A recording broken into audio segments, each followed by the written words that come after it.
Assalamualaikum warahmatullahi wabarakatuh. Waalaikumsalam. Selamat siang Ibu-ibu. Perkenalkan, saya Siti Aisyah Fathia. Saya di sini dari mahasiswa Unmusa. Saya akan melakukan pendahuluan tentang pemeriksaan penunjang infertilitas pada pasangan suami istri. Baik, sebelumnya di sini apakah Ibu tahu apa itu infertilitas? Tidak. Baik, infertilitas sendiri yaitu ketidakmampuan pasangan untuk hamil setelah melakukan hubungan seksual tanpa kontrasepsi selama 12 bulan.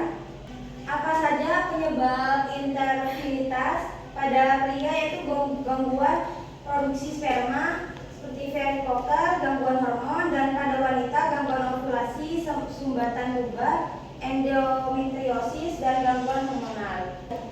Sebelumnya infertilitas di sini dibagi menjadi dua, yaitu infertilitas primer dan infertilitas sekunder. Untuk infertilitas primer sendiri yaitu terjadi ketika pasangan belum pernah hamil sama sekali setelah melakukan hubungan seksual secara teratur tanpa alat kontrasepsi selama 12 bulan.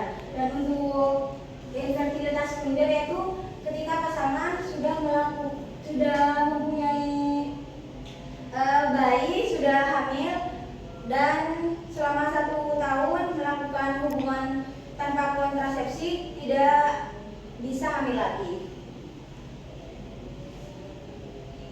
Selanjutnya di sini ada beberapa pemeriksaan penunjang pada pria, yaitu dengan analisis sperma untuk mengukur jumlah motilitas dan morfologi sperma.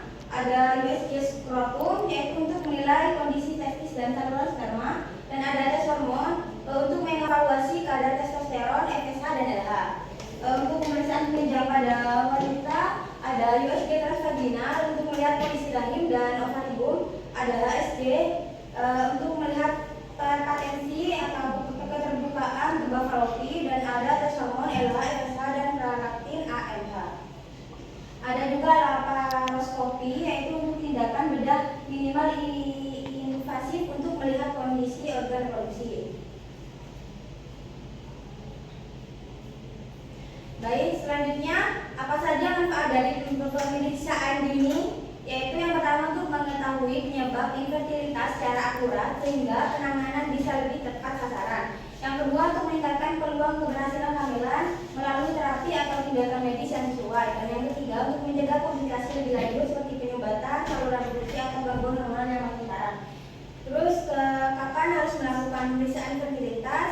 Yaitu sudah menikah selama 1 tahun aktif berhubungan seksual secara teratur 2-3 kali per minggu tanpa alat kontrasepsi tapi belum juga hamil. Dan yang selanjutnya ada riwayat gangguan medis tertentu seperti gangguan menstruasi tidak teratur, riwayat keguguran yang berulang, atau endometriosis pada wanita. Dan pada pria jumlah sperma sedikit atau tidak ada, dan masalah ereksi atau ejakulasi.